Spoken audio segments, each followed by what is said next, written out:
We thought Sears was down and out for the count, but it appears they will actually survive a little bit longer. And why should entrepreneurs actually care about that? Well, let's discuss that, okay? Hey everyone, this is Kevin the Apptrepreneur, and let's talk about this company right here, Sears. Now, for those of you who... Actually, I don't even think I need to say for those of you who do not know what Sears is. Chances are everyone knows what Sears is, or at least they've heard of it. They've been around for a long time. They typically sell appliances, and, you know, it was a very popular place to go if you wanted, like, really nice jackets and microwaves and handyman tools. But, of course, as always, the internet came along as been eating Sears lunch. Now, Sears, of course, has an online presence. It's not quite as big. Sears also owns Kmart, which, I will admit, I'm still surprised Kmart is around. Kmart has not been relevant for a long time, hence why if I say Kmart was known for the blue light special, there's probably a good chance that not many of you know what it is I'm talking about, and that makes me feel old. But Sears has been kicking, they've been trying, they keep closing stores, and people bemoan the loss of Sears, all while not looking that they haven't been shopping there for a while, and it was looking like Sears was going bankrupt this year. It looked like one of the guys who made a bid for their assets, it needed to be approved, and in fact, it did get approved. So Sears will continue kicking. According to this Wall Street article, Sears to stay open after Edward Lampert prevails in bankruptcy auction.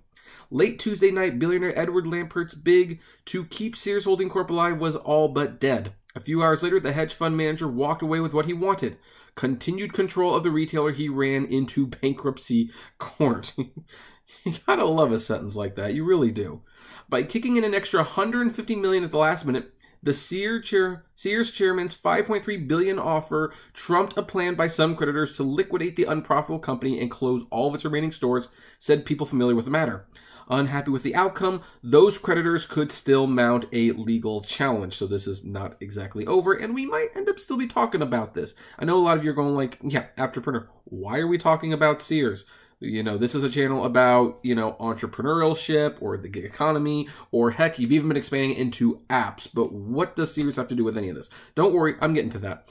Mr. Lambert, who is also Sears' largest creditor and biggest shareholder, will own all its real estate and hold on to the Kenmore and Die Hard brands. The former chief executive is also seeking to be shielded from potential lawsuits over previous asset sales and spin-offs that creditors allege siphoned away value, the people said. Mr. Lampert has denied the claims. Whether Mr. Lampert's victory is also victory for Sears itself is less certain. The deal will keep open about 400 stores and preserve as many as 50,000 jobs. Always good for the economy. But the company continues to lose money and lacks the scale to compete effectively with Amazon.com Inc. and Walmart Inc., analyst and executive said. So, you know, we're not going to read this entire article. Like, you know, they say the deal is all but inevitable. This was, by the way, a very interesting chart right here. The biggest busts. These were stores that, you know, had a lot of, this is how much, how should I put it, how much assets each of these companies had before they went bust. They have Kmart listed as the highest one. Kmart's still technically around. Again, Sears owns them. Federated, N-Star. Macy's is still around too, but, oh, Montgomery Ward. Does anyone here remember Montgomery Ward, Toys R Us? I'm still hurting over that. And Circuit City. I actually used to shop at Circuit City. I loved Circuit City. They were like Best Buy for a long time. So anyway, basically the owner of Sears put enough money forward. He got to keep Sears, so stores get to stay open, jobs get to stay around, at least for a little while longer. That is always good for the economy and always good for everyone. But why should, you know, entrepreneurs care? Like, why are we talking about this here? After all, this is not the Company Man channel. This is the Apptrepreneur. And I'm either talking about apps or entrepreneurship. Well, this is why we're talking about it. The Sears Marketplace. For those of you who are not aware, and there are actually a lot of people who are not aware of this, Sears has a marketplace, much like Amazon, Barnes & Noble, and Walmart. And I have always encouraged people, yeah, you know what, you're on eBay, yeah, you're on Amazon. Clearly, those are the two biggest e-commerce sites out there, but you also want to be on Shopify. You want to be on Barnes & Noble. You want to be on eBay. Oh, I said eBay already. You want to be on Walmart. You want to be on Rakuten. And you want to be on Sears. Sears is a great place to sell appliances. For those of you who drop ship items like I do, Sears is a godsend. Because here's the thing, when you go and you sell that item on Amazon, the item, you usually have to sell more than what Amazon's charging for. You just have to. Now, I'll list it anyway. Some people do pay more than Amazon's price. It's strange, but they do that. But I'm competing with a low price, and I know the sales are going to be incredibly, incredibly low. However, you go to Sears, and that same item will not be nearly as expensive.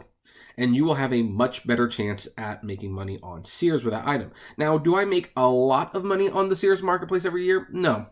I probably make somewhere between $300 to $600 a year.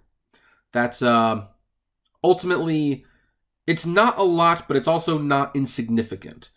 It's enough that it justifies me being on the marketplace. That's one thing. It's enough for me to justify being on the marketplace. But here's the thing. It's always like a little fallback thing. I mean, with Sears Marketplace, like I dropship through Doba, for example, this is where you can put your tools. This is where you can put your, washing machines, the plates, the glasses. You can put all these things on Sears. And as a result, I do sell a lot of that stuff on Sears Marketplace, and you can too. And with Sears sticking around, that means the marketplace is actually going to stay around as well.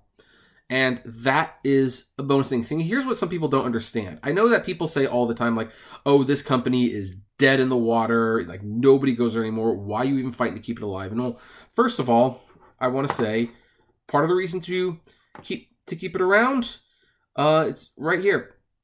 50,000 jobs. That's always one reason to keep it around. I mean, that stuff like that gets hurt when people hurt when you lose that many jobs. The economy hurts when you lose that many jobs. But on more selfish reasons, this is why. Sell to millions of shoppers on Sears.com and grow your business. Sears is still a big site. A lot of people go to it. They don't always buy from Sears, but they go there.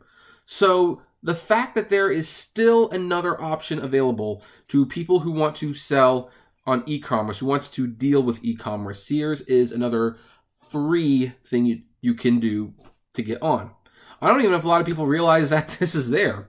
But if you're not on the Sears Marketplace, you might want to just get on it. Again, it's free to get on. As you can see, you can join the rapidly growing marketplace and see your sales grow, and there's no long-term commitments. So we have the features and benefits, access to millions of Sears, 20 major merchandise categories, easy to use online order management interface, comprehensive, a simple and straightforward fee structure, no long-term commitment, cancel anytime.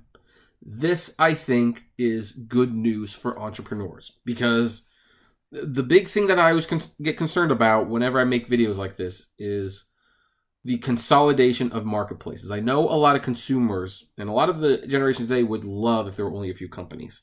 They would love it. But I like having options. I just like having options. I don't like being on one site or one platform, because what if you get booted from that platform?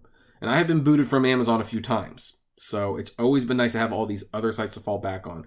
And so I appreciate that the Sears Marketplace will still be around. It's just another thing there, and it brings in enough money for me to, benefit a little bit from it. And trust me that this year, the year's just started, but I can tell you already, I'm going to be valuing every single dollar I get. So yeah, I don't know if Sears are going to be around for a long time. It definitely sounds like they're still in trouble, truthfully. But again, for entrepreneurs, the Sears Marketplace is still around. If you were not aware that this existed, you should probably consider signing up for it and see what you can make. Start telling people, yeah, I also sell on Sears.com, and, you might be surprised.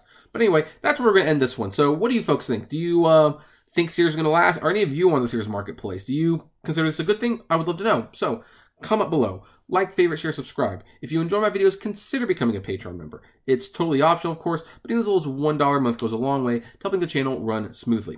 And as always, flame responsibly. Have a good one.